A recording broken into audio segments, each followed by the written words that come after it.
You're listening to Fire Ecology Chats, a podcast series by the Association for Fire Ecology.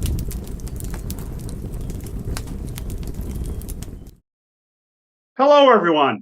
My name is Bob Keane. I'm the editor-in-chief of the internationally renowned journal Fire Ecology. Fire Ecology is a journal that is hosted by the Association for Fire Ecology, and Springer is our publisher. We are very proud of the journal, and today we are even prouder to have Lauren Pile Knapp with us.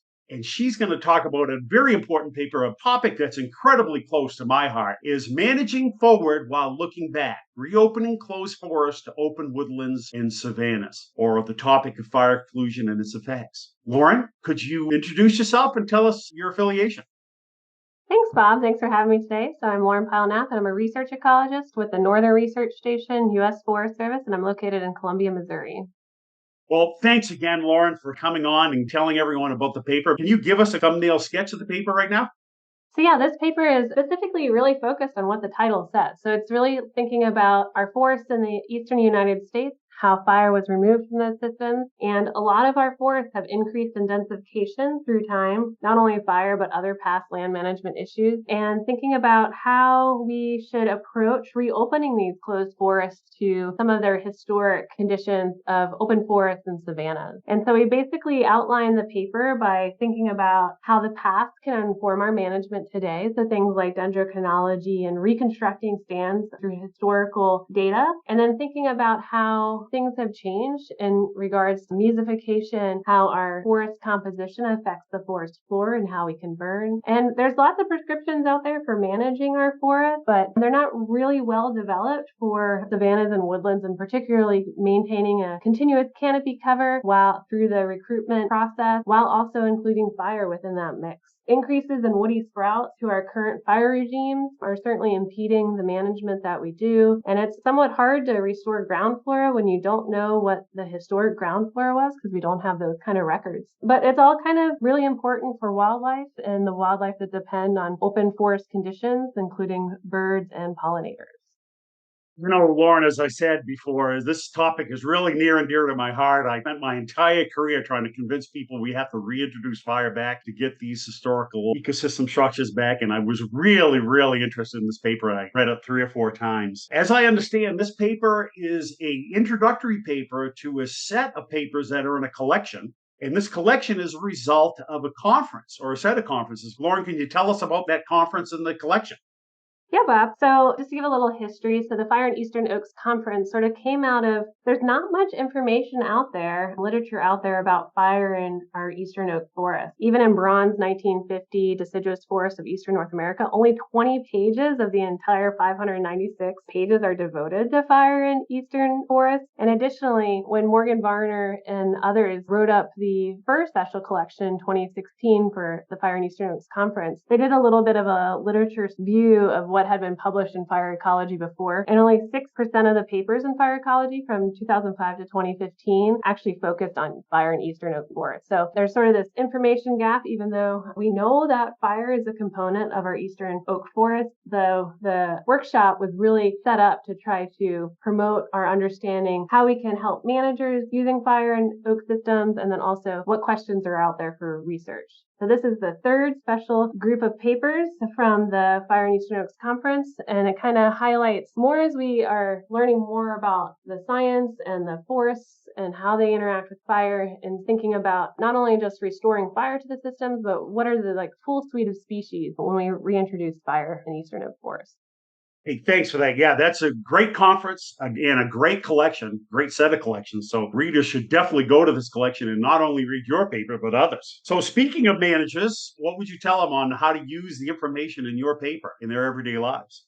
One that, management is very site specific, and, there's a lot of literature out there that talks about restoring forests, but there's still a lot to learn about different site responses to reintroducing fire, and thinking about your site and how past trees can help inform what was there before. Ground flora can help determine if it is a woodland, has the ability to be a woodland condition. And certainly its approximation to its past relic condition. So does it show things that are woodland or savanna savanna in its structure and composition that might aid management more quickly than trying to do it on a site that's pretty closed and doesn't have any of that relic structure and composition. Additionally, it's important to think about what are the things that might impact or impede restoration efforts. So things like invasive plants, aggressive woody sprouts that might require herbicide or other management. Thinking about what the historic fire seasonality might be for that site can help influence how you sort of move forward, because it's not just as easy as restoring fire to facilitate quick response for a restoration effort.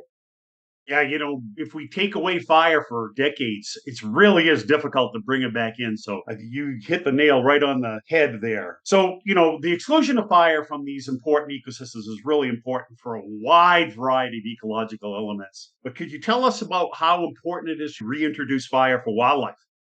Yeah, there's certainly a lot of new literature coming out. In the last decade or so, there was a big effort to think about early successional forests and how wildlife respond to them and the need for wildlife to have early successional forests. Research is showing that it's not just early successional forests, but these open forest conditions that actually lend themselves maybe even better to providing landscape level habitat for open successional species such as birds and pollinators. So it's not only having the overstory structure, but it's having that rich, diverse ground flora. It helps increase your insect diversity, which helps increase your bird populations as well, and sustaining birds that are really important to those habitat types. So it's thinking sort of beyond our earlier concepts of early successional forests and species that are dependent on those, and thinking about how these open forest types can actually help sustain populations of wildlife across the landscape.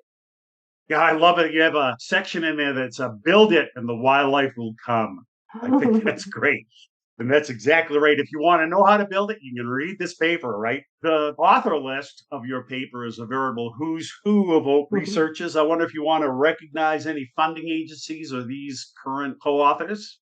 Yeah, so I have like an all-star cast of scientists. So we have Dan Day with the Northern Research Station, Mike Stambaugh with the University of Missouri, Frank Thompson with the Northern Research Station, and Morgan Varner with Tall Timbers. And certainly we all had components that are really our bread and butter and what we think about on a daily basis. So it was great to have them. And then in terms of funding, we have the Northern Research Station. And I'd also like to thank a part of the Northern Research Station, our communications and science delivery staff that helped out with our sort of conceptual figure one. They were really helpful. Jeremy really helped put that together for us. And then Tall Timbers for Morgan Varner's time. So we really thank them for helping us bring this paper together. Well, Lauren, I really want to thank you today. Thank you for coming. Thank you for donating your time and telling us all about your paper. And everyone, if you want to read this paper, it's available for free on the Fire Ecology website. You can download it at no cost and read all about this. The name of the collection of which the introductory paper is called Opening Oak Forests, the Woodlands and New Ideas. And there are several more papers in there, if you like this one, that you can actually read. Lauren, thank you again for coming. Thanks, Bob. Thanks for having me. And I'll see you at the next Fire Ecology Chat.